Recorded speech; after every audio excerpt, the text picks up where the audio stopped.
Hello, welcome and thank you for watching. Let's now finish on the subject of politics as discussed in the previous video. Whether you agree or disagree with what's been stated here, you should be reminded that the law, as you sow, so shall you reap, is a karmic law that applies not only to each of us as individuals, but to entire nations and societies.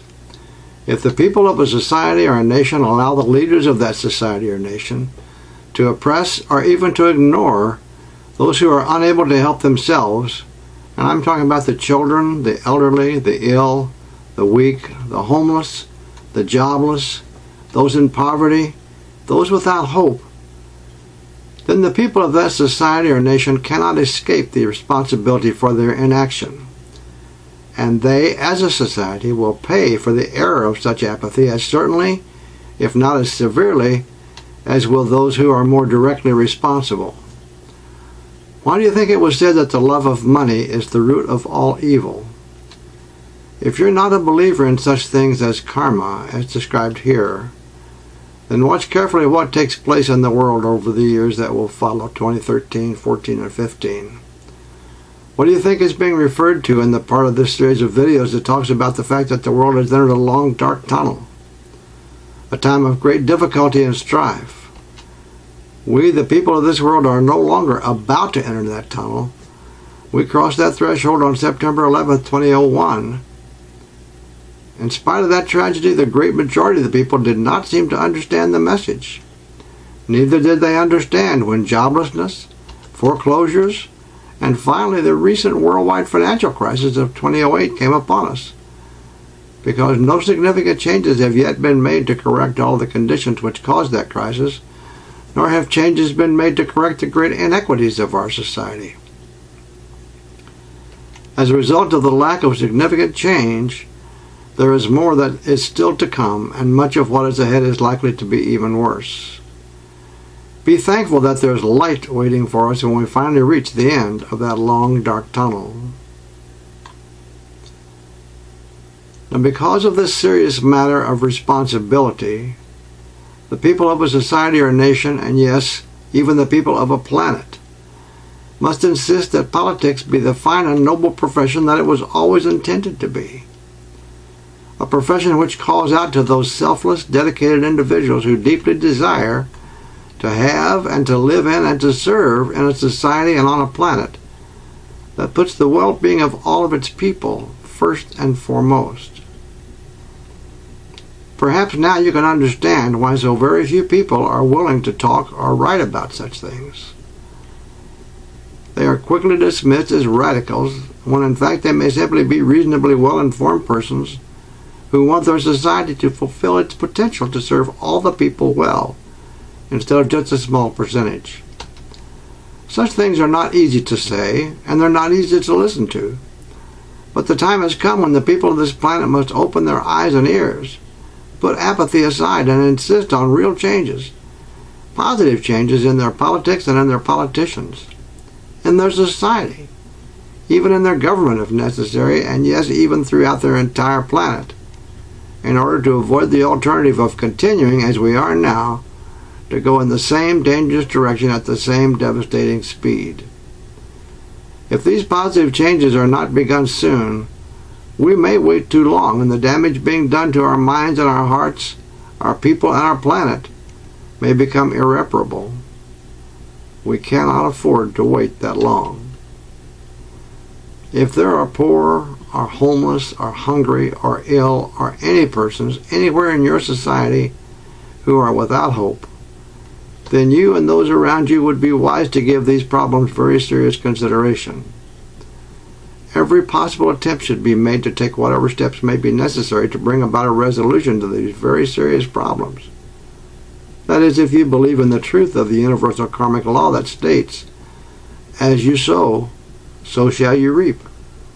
Otherwise, you and your children, as well as the others in your society who are doing nothing to bring about needed change, and our entire planet, will continue to be paying off that karmic debt, perhaps for a long, long time to come. Payment, in fact, as previously stated, has already begun, and before everything is resolved, there will be very few on this planet who will remain untouched. Let's now move on to consider the central idea within religion, science, philosophy, and politics. As indicated in the statement just made, there is at least one central idea or purpose that's behind each of the four institutions of religion, science, philosophy, and politics. Perhaps you may know others, but the one that will be considered here is this. All of these institutions were created for the purpose of serving humankind. Each one, if used in a manner that utilizes its higher intended nature, is meant to help human beings to live up to their full potential, or at least to make sure that they have the opportunity to make the right life decisions that can bring about the fulfillment of that potential. We're all agents of free will, however, and as such, we're not required to always do what is, or what seems to be, best for us, regardless of how illogical our actual choices may seem to others. Sometimes taking a path that may not be the highest path, making decisions that are not the best that we could make or the wisest that we could make, suffering as a result, and then hopefully learning from the experience, are the only ways that some of us will move forward on life's path and accomplish the goals that we've come here in this incarnation to accomplish. The ideal means of accomplishing these goals is to always do the right or the highest thing in any given situation. Obviously, that does not always happen, but we should at least have the opportunity to make the right or highest choice in every such situation. Religion, science, philosophy, and politics, in their highest form, should help to make available the inspiration, insight, or knowledge, mindset, and society, among other things, respectively, that will be most likely to provide those needed opportunities. In addition to this, these institutions should also be increasing the odds favorably for us, so that when these decision-making times do come, the right decisions will be made a far greater percentage of the time than they currently are today. As a result, humankind cannot help but be lifted up. If any one of these institutions is not helping humankind by lifting us up, then changes should be made to bring about that help, that uplifting, from the institution that is deficient, using whatever means that may be required to accomplish that extremely important task, so that all four, religion, science, philosophy, and politics, will properly fulfill their intended noble purpose to bring about a better world for all of humankind, all of us, not just those at the top and the upper ranks of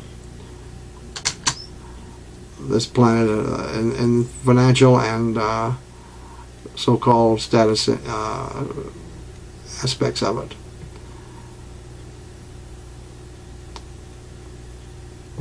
In modern times, a fifth and very important institution upon which the people have become increasingly dependent as a source of information on current events within our society and around the world, it has come into being.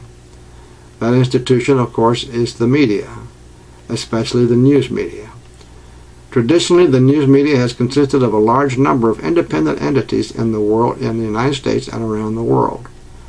The most traditional news media over the span of many years has been the print media. More recently, however, there has been an increasingly greater use and almost exclusive use by many people, by the public, of visual media from television. More recently still have come a combination of written and visual media from the internet, often supplied by those professional journalists who have ventured there from more traditional print and television media sources. It's also true, however, that the internet media takes its information in large part from private individuals without journalistic training, and sadly too often without traditional journalistic principles. Many of them have only their own private agenda and may have inadequate or inaccurate information, or, even more sadly, may be fast and loose with the facts, the so-called facts that they publish. The public is increasing its use of the internet as a source of information at a pace that continues to rise.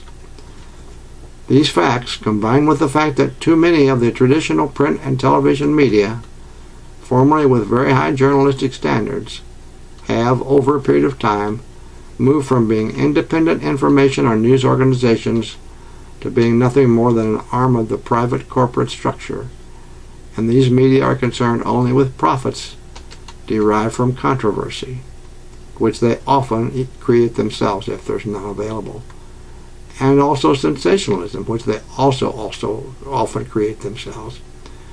These they do as a pretense that they're providing accurate news and information to the people whom this media no longer serves. Serving the people by providing accurate news information has long been the higher, more noble purpose that the worldwide news media of every kind was intended to fulfill.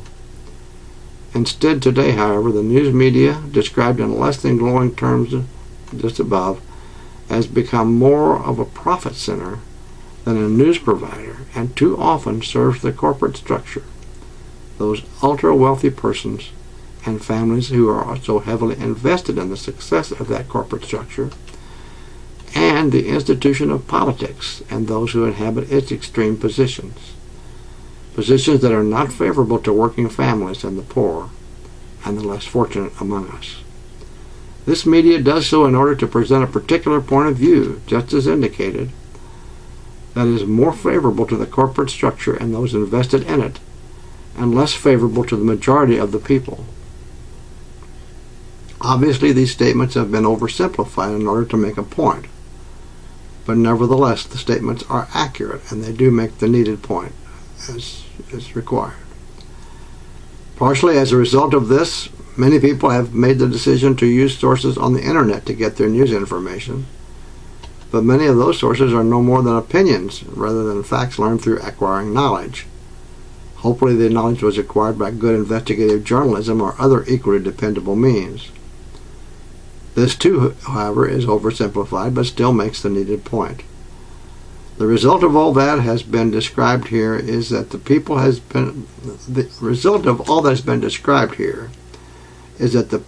no longer have reliable sources of good solid facts, but instead have sources, many of which have been designed to confuse and divide the people in order to make them more easily persuaded to accept this point of view or that point of view as desired, in order to accomplish the goal of keeping the people, the nations, and the planet divided into opposing camps, thereby making worthwhile significant change virtually impossible. The old adage, divide and conquer, or even more so, divide and rule, is being used very effectively in the United States, and you may rest assured in many other countries around the world.